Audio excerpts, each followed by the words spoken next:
It is 12 noon. Welcome back in. This is Three Man Front. Pat Landrum, Conrad. Molly out today. She'll be back with us tomorrow. A lot of discussion and Vanderbilt coming up this weekend. If you missed our interview with Chris Lee from Vandy 247, go download the Three Man Front podcast. Just an outstanding preview by Chris talking about Vandy coming down to Tuscaloosa. He thinks it's going to be a high-scoring game. He gave us a score, said he could see it being a 38-31 type game for Alabama. But do not sleep on Diego Pavia and that Vanderbilt Commodore team. And I don't think anybody is, by the way. Not because this year. they've won meaningful road games, and I think that's what you look at. It's tough to win on the road, but especially against Power 4 opponents. And South Carolina. 31-7 against South Carolina. That's solid. That's pretty convincing. Absolutely. What they were able to do in pulling away from Virginia Tech, convincing as well. But you look at Vanderbilt and some of these numbers. 4th nationally in third down conversion percentage. So Diego Pavia in that offense converting almost 61% of their third downs. 31st in the country in passing offense. 18th in rushing offense. 21st in total defense. So, yeah, this just solid. That's the best way to describe them. Yeah, you mentioned the third down conversions. Alabama is 4th in the SEC. Yeah. Vandy's 2nd in that category. Yeah. Bama, 13th in the country. Mm-hmm. 50, right at 55%. Yeah. So I think this is going to be a good game. I'm not predicting Vanderbilt upset, but this is a Vanderbilt. You look at this game and you want to, as an Alabama fan, you want to think, all right, we've had this game circled since last year. It's Vanderbilt. We know what we're getting. They're not going to surprise us. They're coming into Bryant-Denny Stadium, but it still seems like Vanderbilt's very comfortable with who they are. They've got confidence, and you're probably going to get Vanderbilt's best game. One thing Alabama has going for it, now they still might lose, but I think they're not going to be surprised by anything that they see. Maybe last year, even when Alabama fell behind early, even though Kalen DeBoer, this was his first time against Vanderbilt, it was very easy for a lot of those players on that football team to fall into the trap of, this is Vanderbilt. We should not take them seriously. I definitely believe that Alabama and the players, they are fully aware of this is a so-called trap game.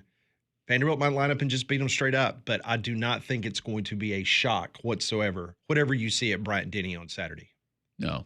And how Alabama's able to move the football, how Alabama's able to, I think the running game and what they could see from Diego Pavia in that Vanderbilt offense.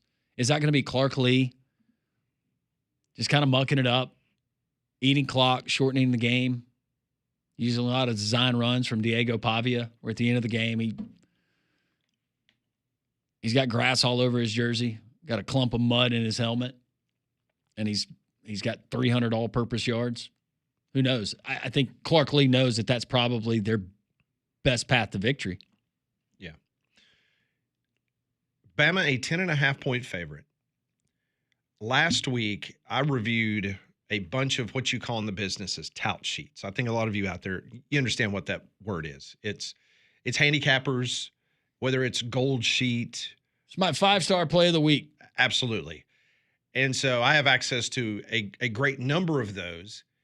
And just looking through those last week, Alabama over Georgia was the majority pick. I'm talking about straight up. I'm not talking about against the number. Like, Vegas loved Alabama last week. I will be curious as I start my process of looking through that later tonight to see if they love Vanderbilt like they liked Alabama last week at Georgia.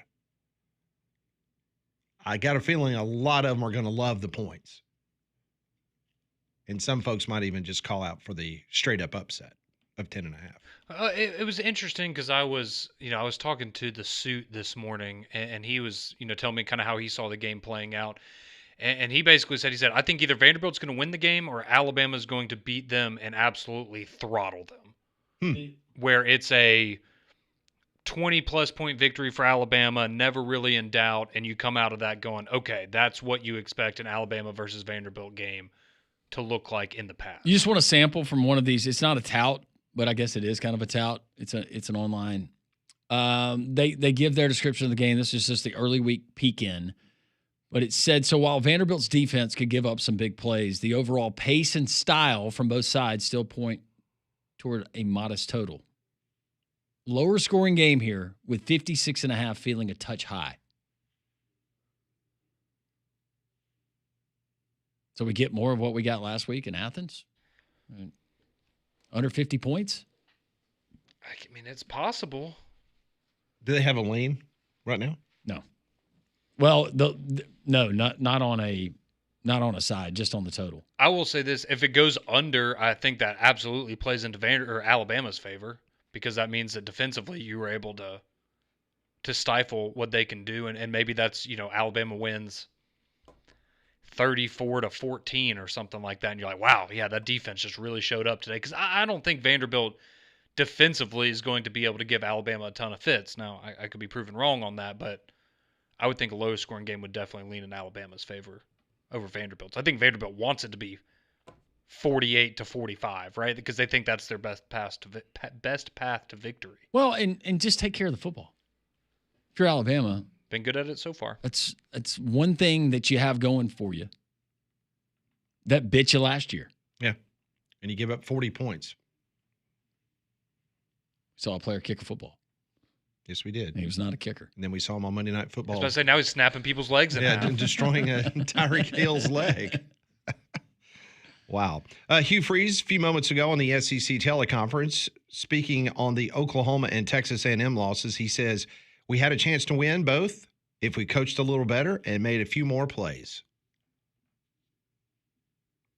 Hear a lot of coach speak on these coaches' teleconference. And according to Vegas Landrum, there is a new leader, if you would like to put a shilling or two down on the next college football coach to be fired, and it comes from the state of Alabama. Hugh Freeze is right there at the top of the list. He surpassed Billy? He did. Sure did. Yep.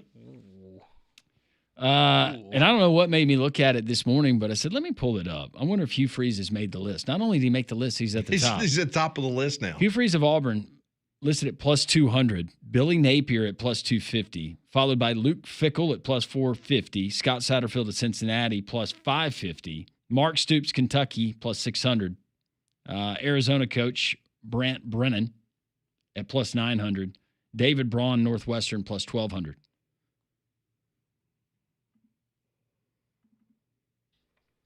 Well, safe to say that's not a list you want your name to be on, if you're any of those guys. It's just really interesting. I didn't look at the list last week, but I didn't remember Hugh Freeze's name being on there prior to today, and the fact that they've got him right there at the top.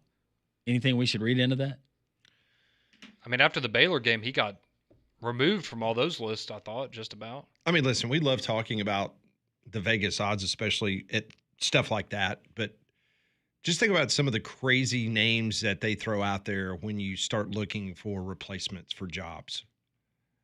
I mean, no offense to our teammate Greg McElroy, but he was mentioned as a potential replacement for, wasn't it the Alabama job? Yeah, I mean, he had like 100-1 odds, but he had, I mean, there were odds associated he was on the with board. He was on the board. You could have bet on it, yeah. So I said it yesterday, and I'll continue to maintain this, and not speaking for Landrum, but I think he agrees with me.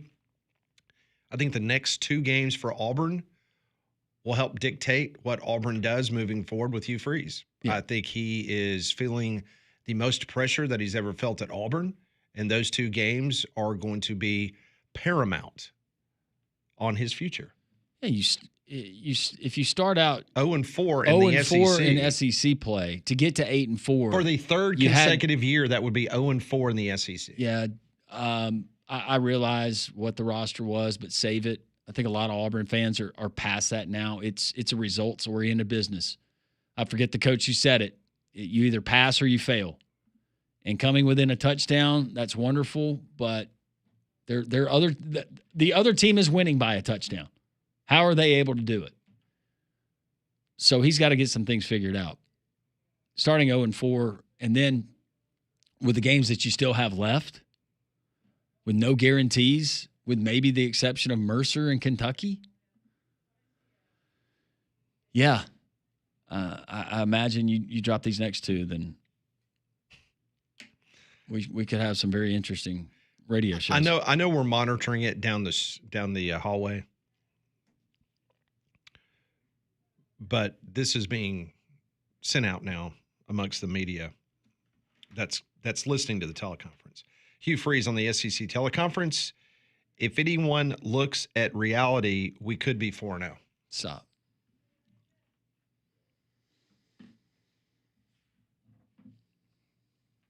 Sure. You could be.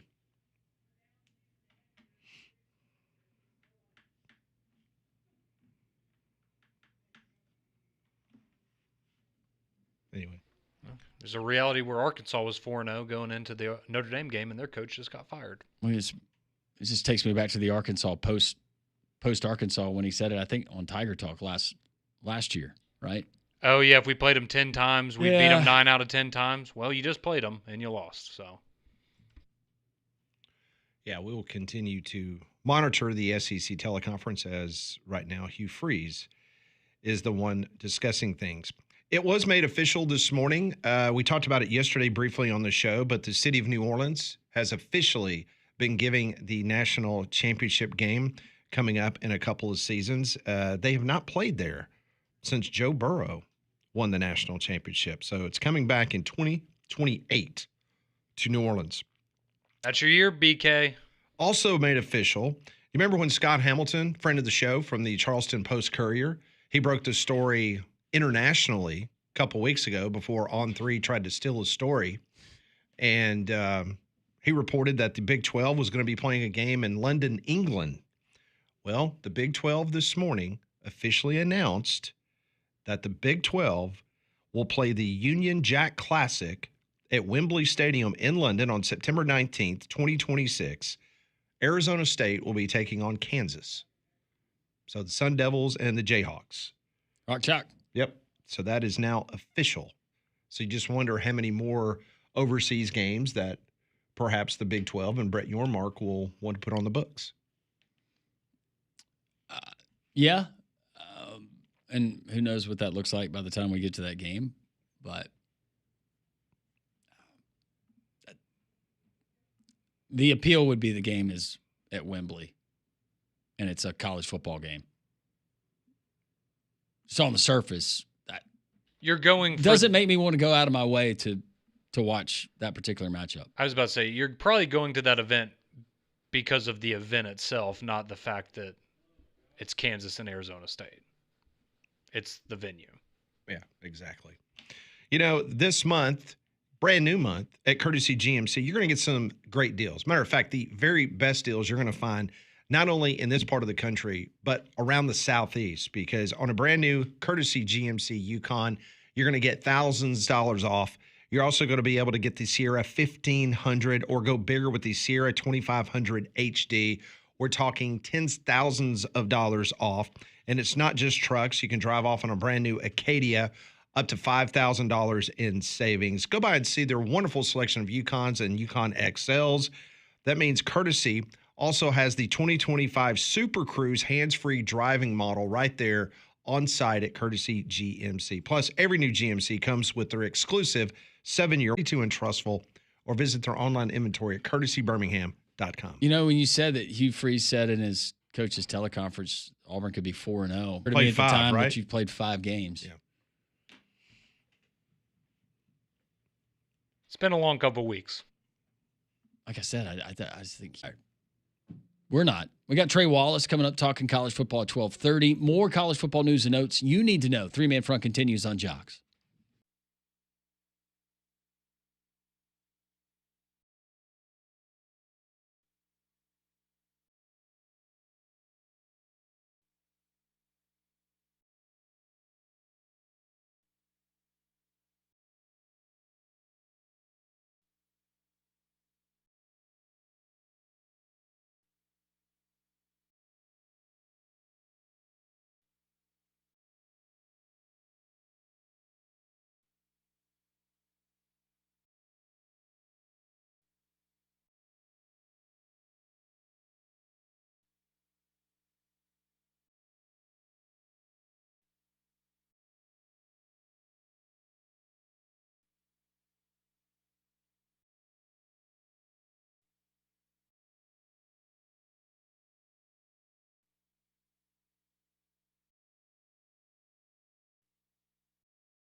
It is 12:18. Coming up at the bottom of the hour, we will talk to Trey Wallace from Outkick.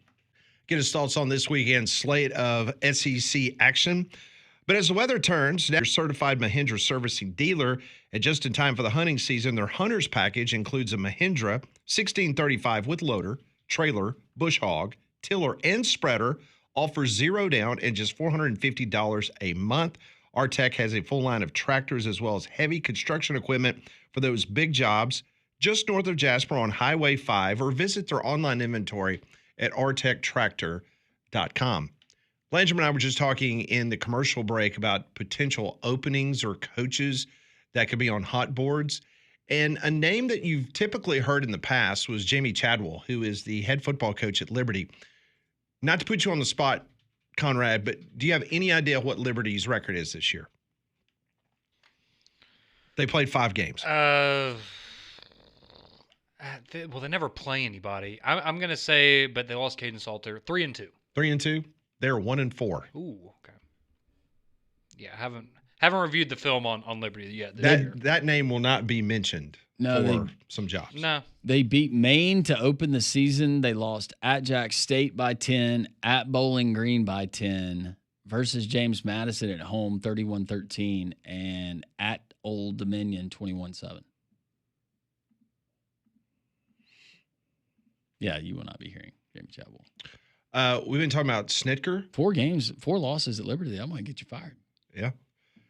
So this morning, Snitker retired as the manager of the Atlanta Braves. And what were some of the names that you were telling us that would be potentially for that job?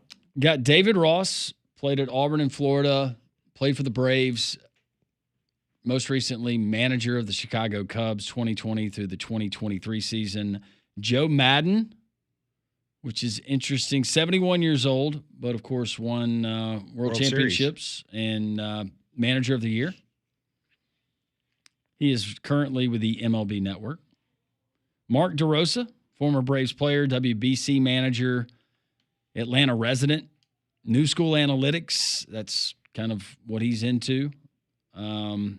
He's on the MLB Network as well. Skip Schumacher, who you said, Pat, might be the next in line to take the Rangers job. Correct. He is, after the Marlins fired him, he was hired as a kind of a front office guy for the Texas Rangers, and the Texas Rangers got rid of Bruce Bochy yesterday. So the general idea is that Skip will be elevated to the manager. Of course, one of my favorites, and a lot of Braves fans, Ron Washington, just health-wise. He had the quadruple bypass surgery. He had to leave the team. Then the Angels ended up just parting ways with him. And guess who is supposedly going to be hired as the new manager of the Angels? This is just coming out just a few moments ago. He is under contract currently after he retired. Albert Pujols. Really? Okay. That's so in his big deal. You know, the Angels feel better if you're Wash. Wait, so they're still paying off his contract? So basically what happened is when they signed him to the long-term contract, they actually, part of the contract was a personal service contract that he would still be affiliated with the franchise. Now, again, they released him. If you remember, he went and played for the Dodgers, and then he signed with the Cardinals and retired as a Cardinal. Hit over 700 home runs in his career.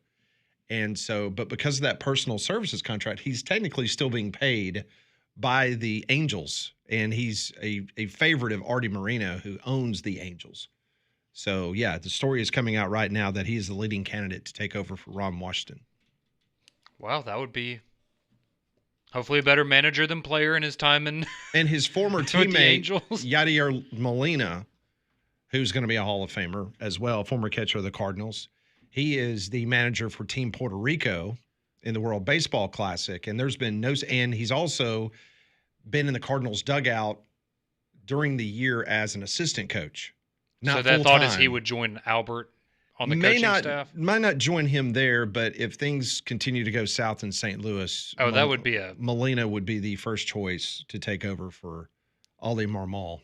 I think he would be a fantastic manager. He's done really well in the World Baseball Classic. Managing Puerto Rico.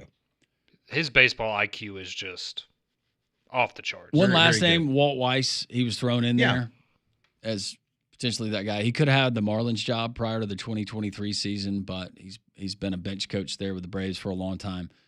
By the way, breaking news, Mike Trout of the Angels. You guys realize he actually played in 130 games this year? Not really. How many home runs did he hit? He had he had a lot of home runs. What, 40? 26. Oh, never mind. I thought he had a much better year. How many did he have? He had like a weird muscle strain because I had him on my fantasy team. 26 home runs, 64 runs batted in, only hit 232. But he had 130 games. That's the most games he's played since 2019 when he played 134. That poor guy. I mean, he did it to himself in terms of being stuck in Anaheim, but I mean, for the first 8 years of his career, I honestly thought at one point he might be the best baseball player of all time. He had 232 this year, only played in 29 games last year, 82 the year before. He hit 220 last year and 263, but you know what his career average is still? 294. I was about to say 286. I mean, It's insane. He's a first ballot Hall of Famer whenever he calls it quits. Yeah, he's unfortunately because of his injuries. Oh, yeah. Just not lived up to where you thought he was going to be. He finished in the top 5 of MVP voting every year for the first 9 years of his career. It's amazing. And 7 of those 9 years, he either won it or came in second place. It's just amazing to insane. look at a guy's stats and his year by year and to see someone who's been with a team, the same team for that long. Yeah, and such a horrible franchise. I mean, seriously. I mean, 2011 was a long time ago. I mean, to think about what the Angels had They had the 2 best players in the with world. Pujols and Trout, and they had one playoff game. One. They never made the playoffs with Mike Trout and Ohtani on the same team. And they lost that game. Yeah, and they played the Yankees the one time they made the postseason and didn't. I don't know why I forgot about Shohei Ohtani. Yeah, Being an Angel. they had the 2 best players in the world and never made the postseason. But let's be real. It's Crazy. easy to forget anybody on the Angels. Proximity to the time that they play and not a whole lot of relevance. Well, remember when they signed Anthony Rendon to that $300 million Oh. contract after the Nationals won the World Series? And then he came out and said he didn't love baseball. Yeah, I mean He was just there. that's one of the worst it's tough to make the Albert Pujols contract in Anaheim look bad. That one that was ran really laps bad. around the Albert Pujols contract. Don't you remember that when Rendon said, I Yeah. don't like baseball. I think there's some college football coaches like that. I'm just good at it, so just pay me. I'm here for the check. You can fire me anytime. Oh, Just tell me man. which door. Bottom of the first, Tigers, Guardians in Cleveland. Guardians on the verge of elimination after that incredible comeback against the Tigers. No score. Bottom of the first. The Tigers played so bad down the stretch.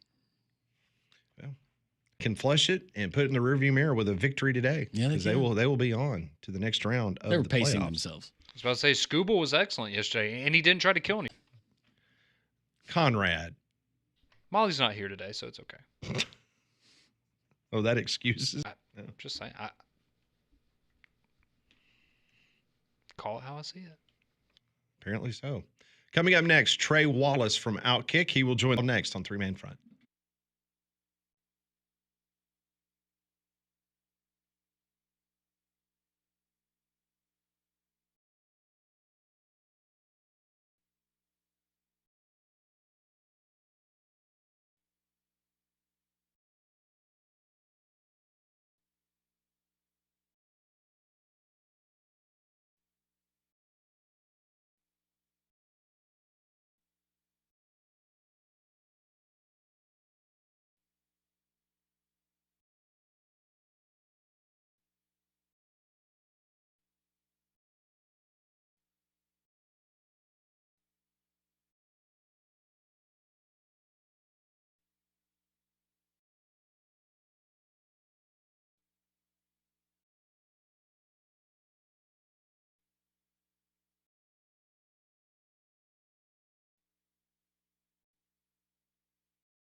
It's 12:31. Welcome back in. This is Three Man Front on this Wednesday. Always pumped to talk to our next guest, Trey Wallace from Outkick. No, I'm not going to talk about the Alabama Senate race that I know Vanderbilt and Alabama, as Trey will be making his way to Tuscaloosa on Saturday. Hope you're doing well, Trey, on this Wednesday. I'm good. I'm actually, I've actually already touched down in the state of Alabama, my home state. So looking Tuscaloosa, and yeah, I guess I need to see what's going on with the Senate race as well, right? Well, do you still have a residence here? Are you a registered voter, or are you a registered voter in Tennessee now? Which is it? I've lived in Tennessee for 9 years now, so I'm registered up there. But the good thing about it is I have so much family in this state. Even though I can't vote, I know I can get a consensus of where things are going, right? Well, I was just going to say, I was asking if you're a registered voter because I have a friend of mine that's considering perhaps a run in a political office. So I was just curious if we could hope for your vote this upcoming. Can we count on your vote, Trey? You must be talking about A.J. McCarron. Yes, absolutely. That is absolutely. That's exactly who I was talking about. Very much so. Touche, my friend. Touche. I know. He wanted to act like he wasn't running, but okay. We'll move on. I get it. Okay. All right, let's talk about what happened between the hedges. We all thought it was going to be a very tough game for either team, but Alabama gets out of there with another win, and it is So we talked about it last week. I thought Alabama had a great chance to go in there and win, and setting up with this football team, and what you saw in the first half was them kind of laying the foundation of what they wanted to be like for the rest of 2025. And then that second half, my goodness, guys, they don't score a point, but they only give up 7 to Georgia. And I think that the defensive game plan from Kane Womack, them being able to in scramble mode when Georgia, went for it right there. I think it was about 4th and 1. They just really stepped up. And I look at Alabama right now as a different team. I mean, I'm not going to lie, guys. Y'all gave me some crap after the Florida State loss, and I get that about my national championship pick, but we might need to run that bad boy back right now. All right, well hold on a second. We can run it back, but we're going to need Clemson to start pulling some weight. Exactly. If you're going to get mad at us about that, we got to talk about Clemson. Because I had Clemson right there too, Trey. I did too. No, it's crazy how college football works this year. I mean, look what Virginia did to Florida State on Friday night. Now they won. But getting back between the hedges, I just look.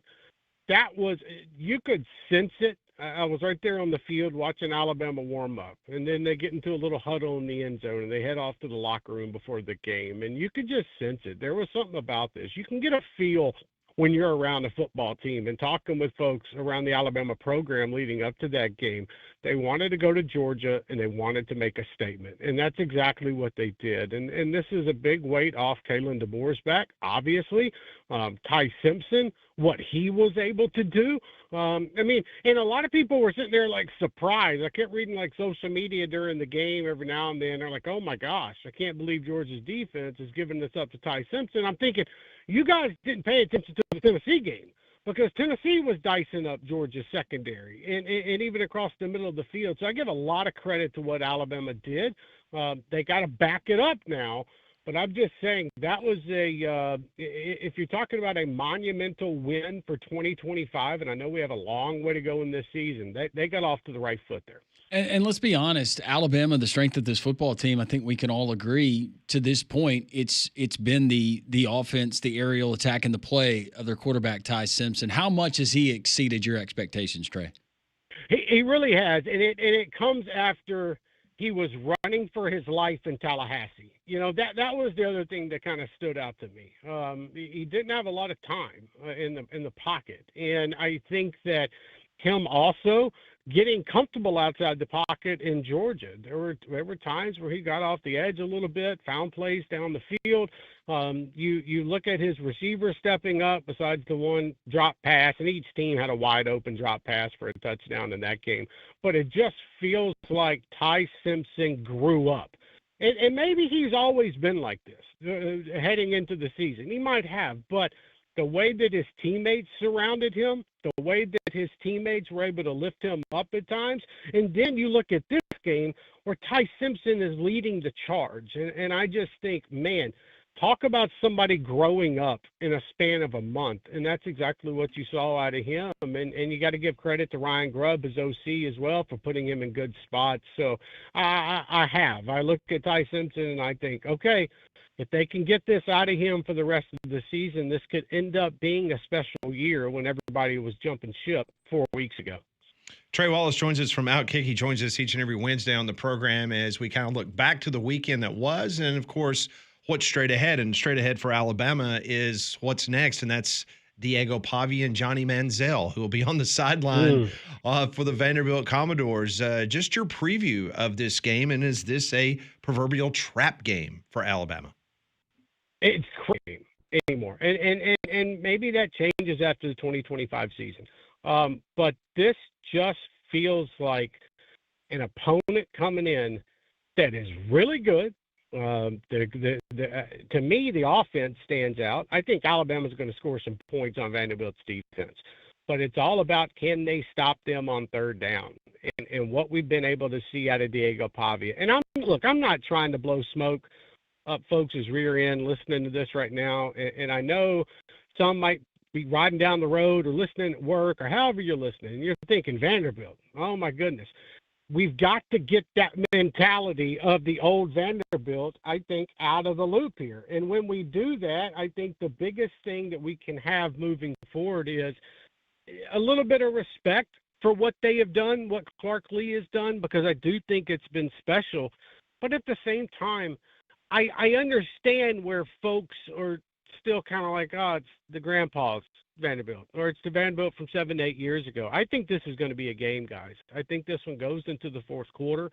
I do think Alabama wins by 7 to 10 points, but I think Vanderbilt's coming in here. It's them against the world. And let me tell you something. In talking with some folks around Nashville over the last week, even before last weekend's game, I know they didn't want to talk about Bama.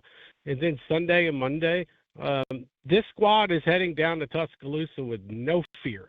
They think they can come in and beat Alabama, and also they think they can come in and stack up against the line of scrimmage. And you know what? For that, hat tip to Vanderbilt. Hat tip for them for thinking like that. I would expect no other college football team to think like that unless you're some FCS school that's coming in and knows you're taking $1.5 million check and you're going to get beat. But this just feels different, and I'm excited to see Diego Pavia inside Bryant-Denny Stadium. Johnny Manziel is going to be there on the sideline in Diego Pavia jersey. How you guys feel about this? I'm going to throw this at you. And I'm not saying the result is going to be the same, so don't take me for that. But it does come when Johnny Manziel and Texas A&M, looking for that identity still, came into Tuscaloosa. A&M beat them that day. It still kind of feels like that type of game where Diego is, I know he's all over the papers and I'm writing about him. Everybody else game to come in and go on the road and do it compared to what he's done in the past. I mean, he already owns Auburn, so we don't, folks out there don't have to worry about that. I just think this one's going to be a little bit different. I think it's going to be an exciting ball game. And again, Alabama wins, but man, don't stroll into Tuscaloosa and think you're going to be leaving by the third quarter. We will talk about the Auburn Tigers since you brought them up, Trey. Another disappointing loss. The offense was dreadful yet again in the game versus Texas A&M. BetOnline.ag has Hugh Freeze as the odds-on favorite right now to be the next college football coach fired. Your thoughts on Auburn, what you've seen, how much is correctable? Well, that's because Kentucky doesn't have $38 million to pay Mark Stoops within 30 days. That's the reason why Hugh Freeze is so high up there. Auburn can come up with 20.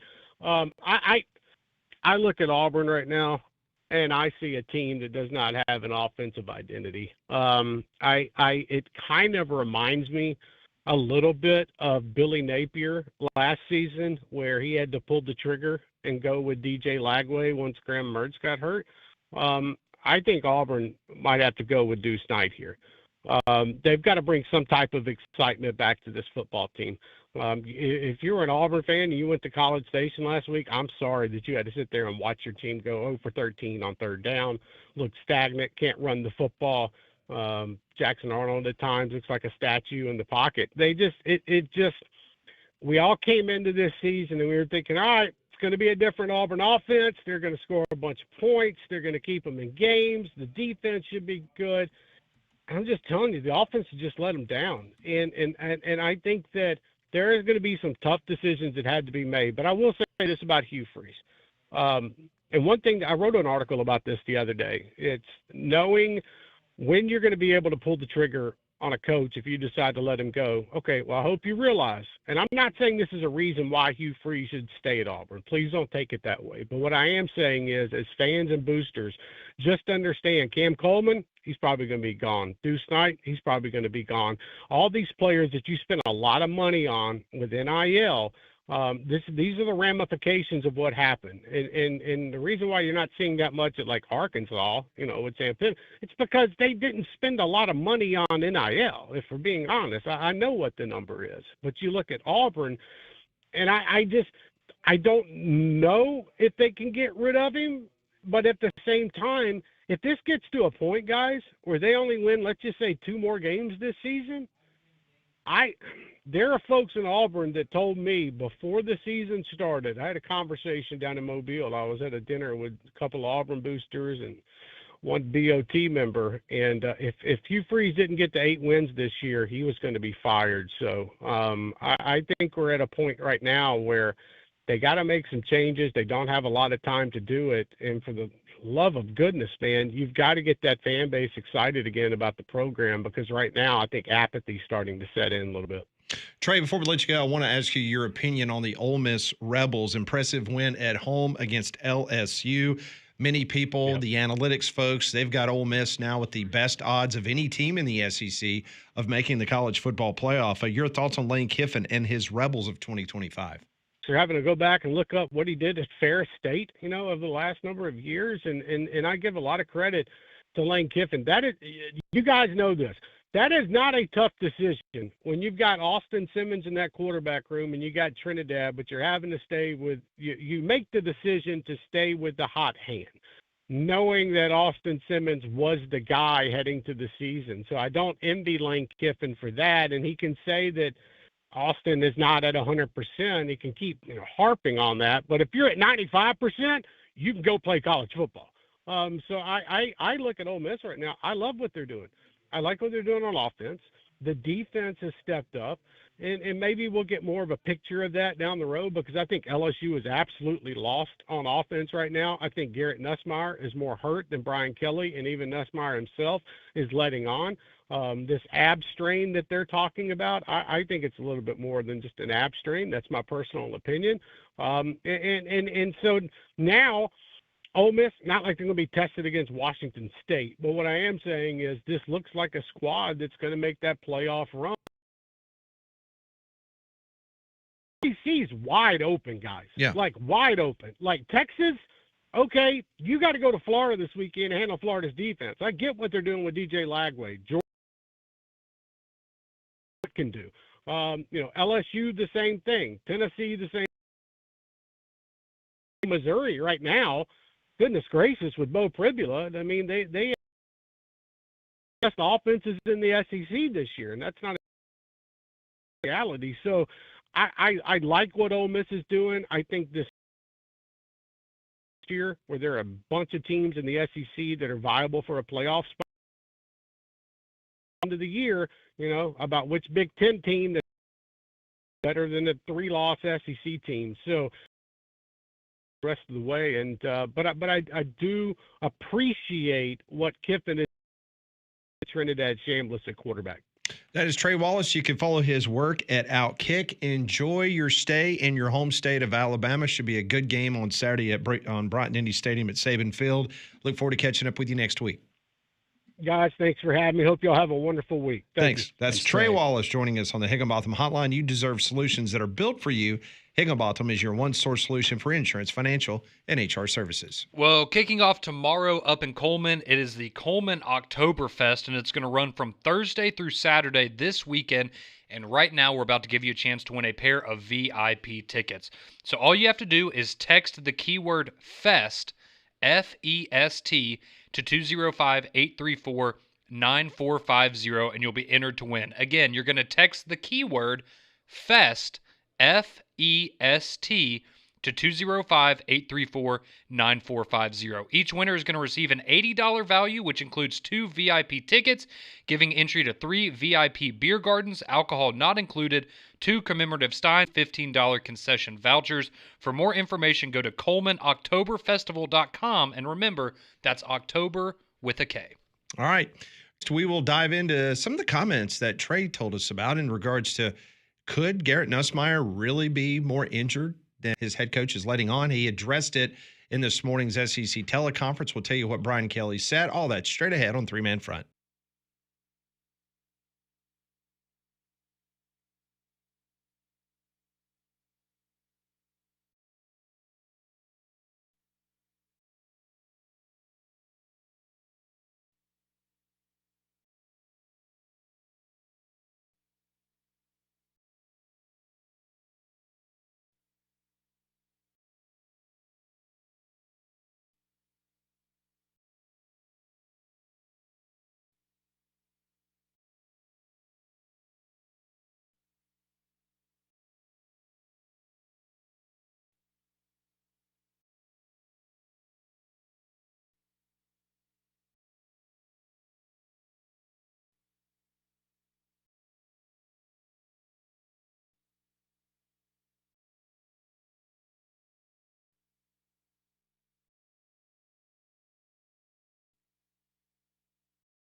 We always appreciate Trey Wallace from Outkick joining the program. In his interview, he was talking about Garrett Nussmeier and LSU. If you remember by Brian Kelly that Garrett Nussmeier had a torso, kind of tweaked his torso a few weeks ago, and he basically said that it was a situation where until they got to a bye week, it was something that, he was just going to have to be shut down for a little while, just get a little rest on it. Just did not make a big deal out of it.